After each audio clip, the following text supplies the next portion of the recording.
vraiment parce que l'ingité moto a créé le biso de boy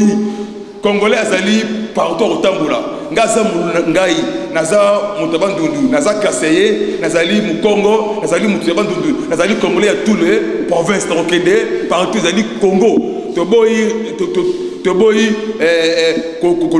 ko créer bloc oyo izanga tina bomi misa Général Pingu aya awa bakangae parce que asali mabe abomi ba complicité avec Kabila complicité avec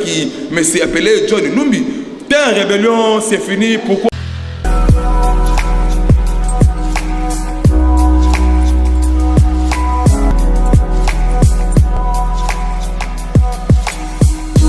$ américain oyo ba détournaki na Jekamine et 800 millions $ américains na tête ya Jekamine. Complicité ezali Albert Yuma et son entourage. Bientôt Albert Yuma. Après Albert Yuma, bakobenga pe ministre des Finances Sélé ya Goliwana. Sélé. Il y a personne en main noire na 100 jours ya chef de l'État. Après wana ancien ministre du budget, Pierre Kambouja, préparez-vous bientôt na prison Makala awa Mawezatia. Mawezate vraiment opération Singa na Manyolo vraiment mukwata double mamoko na Makala. Après aye André Kimbuta Yango mwana mama mukamata mukwata bientôt na prison ya Makala parce que Guy Matondo et Roger Tingi cité yo mais c'est qui Kimbuta, préparez-vous actuellement vraiment en tout cas européen ça va na prison Makala parce que chez nous c'est la justice. Après Kimbuta Deo Gracias Banque centrale. Pourquoi? Il y a beaucoup de faux bordereaux, il y a beaucoup de faux récits, récits beaucoup bimi, récits beaucoup kei. Merci vraiment na Ecofin Musala Kitoko parce que Kamere Luaka Ningile Vital et Nikingi wa yoki simboka soni vraiment makambo sali vraiment Nzamba c'est périté parce que on détruit mission Nzamba bimio vraiment aucun événement parce que les Rwandais, les Burundais, les Ougandais vraiment là pour la vie na bango eux ezali partie de massi partie à peuple congolais partie oyo bundaki kofinga te toujours ko bundela mboka les seuls partis oyo ndimi ke mboka est poussé ezali IDPS mawa pour nabino et si vraiment 2023 élection mais avec élection recensement tokotika pouvoir ti mukolo Yesu akosala nini akozonga est-ce que Yesu akwa lelo papa voilà mboka changer opposition mawoma ebungi na nzela toujours balana biso ya Yokason TV.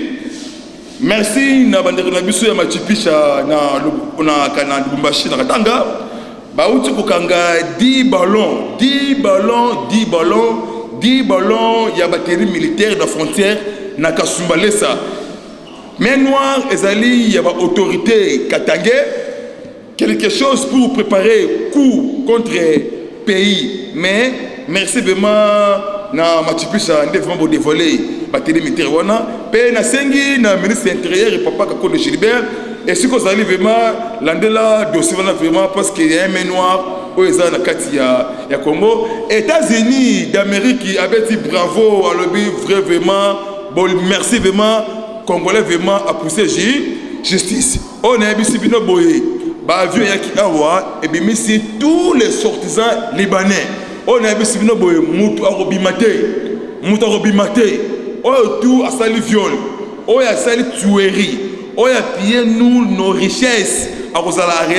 arrêter et ce que zali brancher awa info na biso ezokende kitoko vraiment ya mboka oyo pays na biso ekovance parce que délégation o mukonzi ya mboka atindaki na Okatanga pour un problème ya Gédéon Kingu parce que bientôt plusieurs personnes interpellées surtout na Tanganyika. Zoé Kabila c'est un sorcier. Zoé diable de Tasmania pour détruire notre pays, c'est fini pour toi Zoé Kabila Kanambe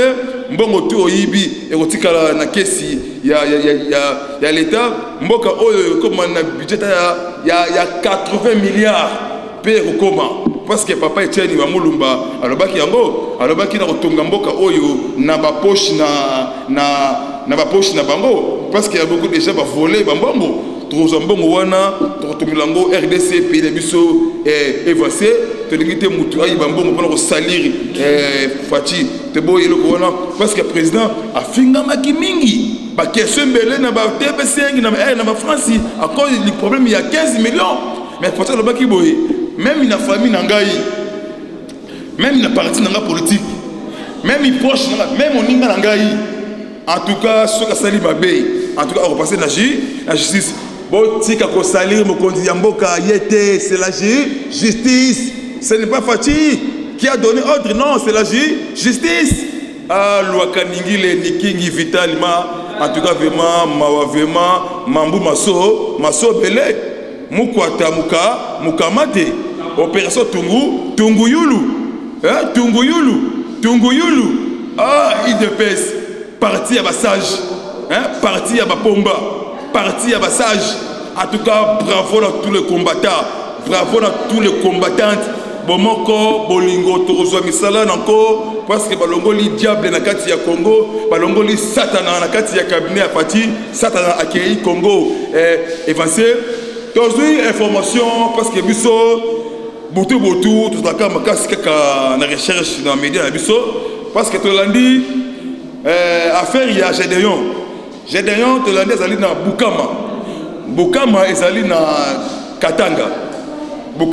Katanga ezali na 250 km à 300 km fleuve Congo place oyo bapeshaka mingi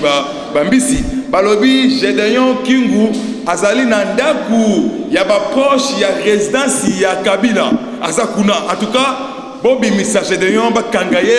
ba transférer awa naki chassa vraiment parce que tolingi te mutu a créé le biso de boy congolais azali partout au tamboula ngaza ngai naza mutabandundu naza kaseye nazali mu Congo nazali mutabandundu nazali congolais à tous les provinces rokende partout azali Congo to boy ko créer bloc oyo izanga tina bomi misa Gédéon Kingu aya awa bakangaye parce que asali mabe abomi ba complicité avec Kabila complicité avec monsieur appelé John Numbi. La rébellion c'est fini. Pourquoi c'est fini? Parce que le coup de Mboka et le biboyi rébellion et au salamate au coup d'état et au salamate au pouvoir dans la élection parce que ceux qui fatiguent ceux qui dépassent même Mboka au ceux qui élection pression mon que salamate tout ça élection Penengnebi Sabino oh tu peux ça pouvoir bon personne n'a ni pouvoir il dépasse dans un côté congrès de Messi Fati comme président il dépasse en plus si il est Fati il dépasse Abimisi est président Fati tout est candidature est-ce que Fati qui candidature na cache jamais attends candidature il dépasse à cause de Nairobi baloba ki boy oyo à cause de la majorité nda ozo primature yo bi majorité te politique ezali dynamique politique ezali dynamique ils ont changé jour au jour yo bimité bandeko oyo ya FC sur le pays ba bimi majorité bango bazui primature siko il y a pas des accords entre Caméré et Fati il y a pas des accords entre INC et IDPS accord moko ezali na moté Fati ça na demanda na ye pe IDPS a gérer mboka oyo tamula vraiment beaucoup mona maki pays est changer car ndenge etela lobaka na mboka oyo opposition est aussi là pas oui et aussi là vraiment parce que mawa mingi vraiment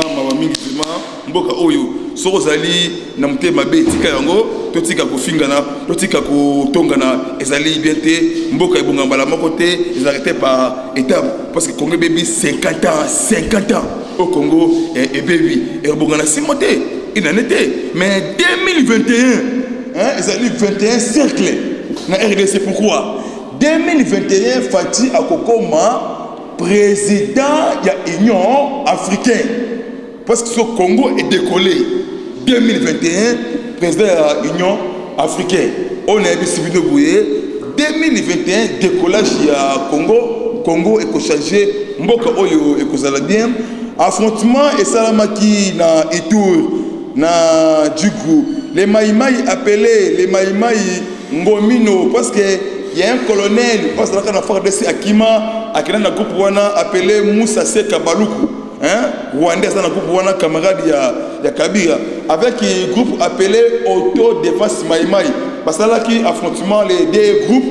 côté bakufisi il y a un colonel officier FARDC coopéré avec les agents de service rwandais papa qui est na batuana Autodéfense des armées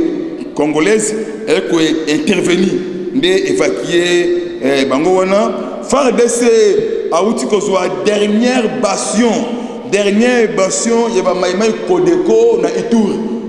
azu espace wana na minute oyo armée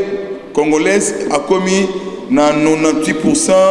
pour na quota sécurité itandia RDC bravo vraiment na commandant suprême et maman Denise maman ya malamu vraiment vraie première dame ya Congo maman Denise Nyakiro Tshisekedi maman Nzambe abatela yo maman pesaka papa vraiment conseil ya bien sunga papa il y a pas des visiteurs parce que bato o balingi papa te mais papa zali béni na Nzambe oyo ya likolo merci na maman Denise tous oyo ali badoma kaye ambassadrice de prévention violence aux femmes na niveau ya ONI pe les sous na pesi mbote mingi na maman Marti oya bote libiso mutamayeli abote libiso sava ya RDC sava ya Afrique papa Fachi Beton o tozo bengaye vraiment siona aigle de l'Afrique papa Lopango Fachi la lumière Fachi la sagesse vraiment kembo oyo ya Nzambe ezali epa ya Fachi bakosimba ete Congo ekovance Congo ekozala bien botika koyima mutu abonga jour moko te Congo erebonga vraiment omonaki gratuité ya enseignement omonaki gratuité ya santé parce que bientôt ils la paix université vont diminuer prix tokozanga vraiment pe Thomas Louaka pe bientôt akozala été interpellé azalaka ministre il y a ba travaux publics akozala été interpellé balandi ya président Miya que bo s'abonner vraiment massivement place Bozali mon numéro plus 243 97 360 50 et 14 sur WhatsApp place Bozali bo zapete bo s'abonner vraiment massivement ti soir bo vraiment vidéo vraiment place Bozali vraiment na pesi mbote na Patrick Mbemba de Paris na pasteur Papi Lufu évangéliste na mboka oyo Olandi Papi Lufu évangéliste mbote mingi vraiment na bosanité maman Mami na France na bosanité maman Amina place Ozali na bosanité papa Maurice na Espagne pe Djerba Wadjer na Londres et Tyson des grands cars et ce que Ozali vraiment kolo ya likolo asimba bomo na yo pe na ndeko na ngai Roger Luma molobeli munene ya mokonzi ya mboka na niveau ya Europe surtout na pays oyo France bobanga te mboka na biso rebonga maladi wana ekosila pe bokosonga awa botala ya bino ba famille pe bokosonga sourire pe amour toujours bosa na sima ya mokonzi ya mboka boya ko investir awa bamoni ke tangu ba pousser lwaka ningile na détention provisoire. Ce qu'on est poussé, il y a beaucoup d'investisseurs. Il y a beaucoup d'investisseurs en RDC. Le Congo vraiment est poussé dans la justice. Pendant que les États-Unis ont un grand rebelle, Azali, fondateur, membre, il y a Shebab Somalien. Qui est dans la nuit, il y a les 4 et les 5. Na niveau ya Somalie na ba bombe na ba avion de chasse américain baboma qui est comme na Youssouf